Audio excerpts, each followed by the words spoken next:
So yeah, for whatever reason though, all my recording just died. Either my graphics died or my audio is absolutely broken for some reason. But yeah, I decided to make a 3D model, a Vtuber model to be exact. Right now on the screen right now, I'll be just talking about some of the functionality of why I decided to make a 3D model. 3D models allows a bunch of applications, including hand tracking, everything like that. It's a pretty cool model. This is the third one I ever made in my life. And also the very first male model ever made. You can see the hair functionality was working, the hair physics. And I'm just pointing out how the tongue of my poop character on top of my head is actually not attached to anything right now. So the tongue is actually just going around all the places. It's definitely a model in practice right now. So definitely something in work on. Some of the hair is clipping out of it. Some part of it is like missing, going bad. But overall though, the designs of it is not too bad. Right now I'm just going to put insert the previous. I want to screenshot my sketch. I did this in like 10 minutes and I thought it was pretty darn cool. The current program I'm using right now is called VC Face. It allows a bunch of expressions and stuff like that. You can make it happy, you can make it sad, you can make your character controlled by a bunch transfer into a bunch of emotions or just facial expressions. Just some hotkeys like Control Shift F2 or something like that. Something really simple. You have bloom, you have color, you have grain, you have Haufen. It's all kind of nice things, and you also even set up a green screen and stuff inside of it, which is pretty darn nice. So right now in the footage right now, I'm just explaining this my previous model. I was originally considering maybe making a female model and just making my voice over it. But after watching Mogati and just his videos with his voice and also the character, I kind of got weirded out by it. Maybe it wasn't as good as I originally thought. But yeah, this is one of my more polished models of mine. And I definitely want to add more expressions like this one. You have blushing, yeah, kind of like joking kind of manner. You have these cartoon faces on it, and the hair is like, the hair fixes all fit properly. It took forever, this one. I think this one like, I don't know, was a week-long project or something like that. Similar to this one as well. This one took 20 hours, but the other one probably like took 80 or something like that. So this one still need a lot of polish and everything is working fine. You can see some parts of the body is like stretching out of it, and the buttons inside the coat is like kind of going haywire, but it's not too big of a deal.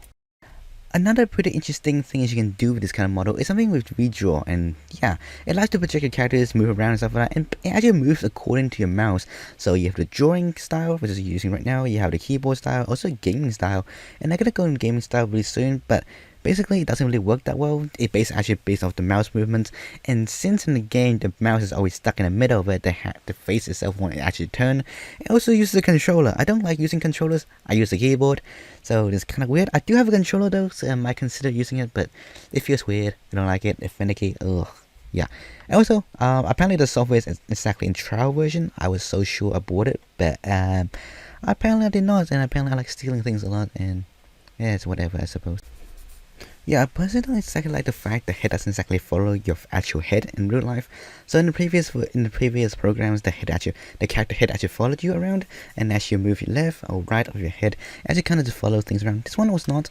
And while I just going through just killing the domains as well as getting some artifacts, I suppose I should just talk about like why I want to make something model like this. So I've been kind of looking for my old videos, just a bunch of my videos myself.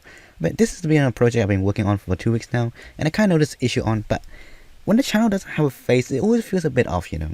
It's like if you look at Tecton, if you think at MTash, if you feel like you look at Envy for example, everybody has a face or a symbol to represent, and I kind of feel like I lost out without having a face. So yeah, this is the kind of thing I want to improve on, and yeah, this is my attempt to make my stuff better, I suppose, and add a bit more interest and interaction to the video.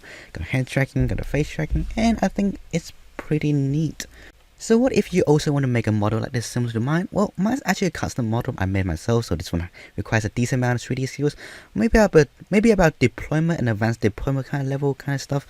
But if you want to just make your own model really quickly and don't have any 3D art skills prior to this, I recommend a program called Vroid. Vroid is a very simple program, just has some custom model to it. All the facial keys are set out already.